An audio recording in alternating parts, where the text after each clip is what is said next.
In the UK, we have this thing called the TV license. Now, this pays for the BBC and BBC only, but you still have to pay it even if you're not watching the BBC. So you have, even if you watch any television at all, so ITV, things like that, that all paid for via advertisements and other means, you still have to pay the BBC TV licence. Now, this TV licence costs £150, and there are 66 million people in the UK. That time, it's a lot of money, and it's paid yearly, so every year you have to pay that. Although a lot of people under 30 these days, including myself, just think it's not worth it and watch creator-made content on YouTube, Amazon, Netflix, all that kind of stuff, and have those services instead. Of course, you have to pay for the Amazon and Netflix, and you can pay for YouTube as well, depending on what you want to pay for.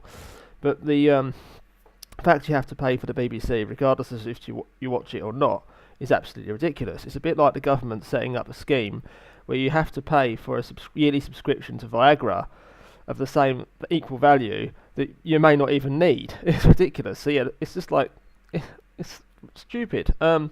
What should basically happen is the BBC should run like any other business and stand on its own 2 feet, and it should either pay for its services via advertisements or other means, but not by forcing people to basically pay for something they may not use.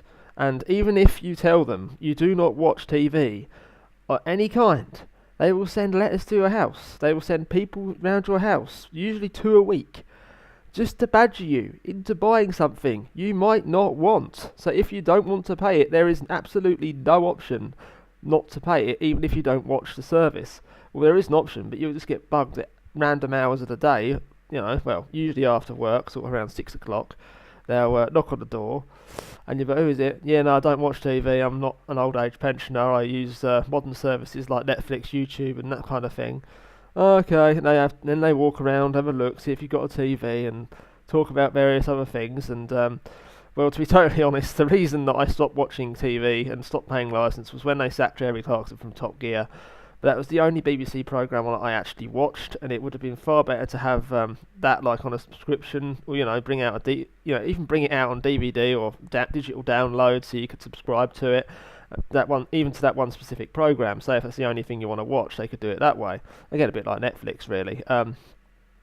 But this organisation, even though it's paid 66 million times 150. Is still not able to compete with organisations like Sky, which is absolutely ridiculous. I mean, where is the money going, lads? No F1, no decent football games or sports events or anything like that, or at least not exclusively. It's for that kind of money, it should be a world superpower in media, not just, that British channel that can't afford F1 or compete with Sky, or can only afford limited episodes of Top Gear because of budget problems. Or that organisation that harbours paedophiles and is well known for having paedophiles within its ranks and operating like that. Any other privately run company would have gone bankrupt years ago running in this way. It is absolutely absurd that we are still being forced to pay for this rubbish, and if it wasn't for the fact that people were forced to pay for it, I am pretty sure it would have just disappeared completely by now, this organisation that we really don't need. Let's be honest, any other media company, I'm sure even Linus Media Group, which at the moment just do computer videos, would be a better organisation than the BBC if it was, hey, Linus, do you want to set up a TV network in the UK? Yeah, sure. And it could show all the content the BBC shows, and I'm sure that they would run that much better than the BBC can. It really doesn't take, or more efficiently anyway. I think they're just lining their pockets with the all that money. The 150 times 66 million. That's a lot of money. Just think about how much space that would take up. That's insane in actual physical cash. So yeah, it's literally like them forcing you to sign up for a subscription of condoms or Viagra that you may not need. And that's every person. So they did it for every person, even if you're female and you had to still buy condoms, and they're like, well, it's a thing, you've got to pay it. You don't use it, but you've got to pay it. And then if you say you don't use it, there isn't action on the website to say you don't watch TV, but they'll still check to make sure you're not watching TV.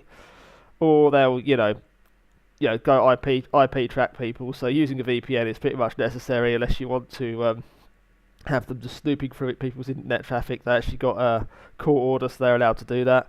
I mean, if you are without paying, it is stealing, so it is technically morally wrong, but I don't watch any kind of TV. I watch things like the EEV blog, Random Gaming in HD, Aussie 50, Photonic Induction. I used to watch that channel when that was a thing.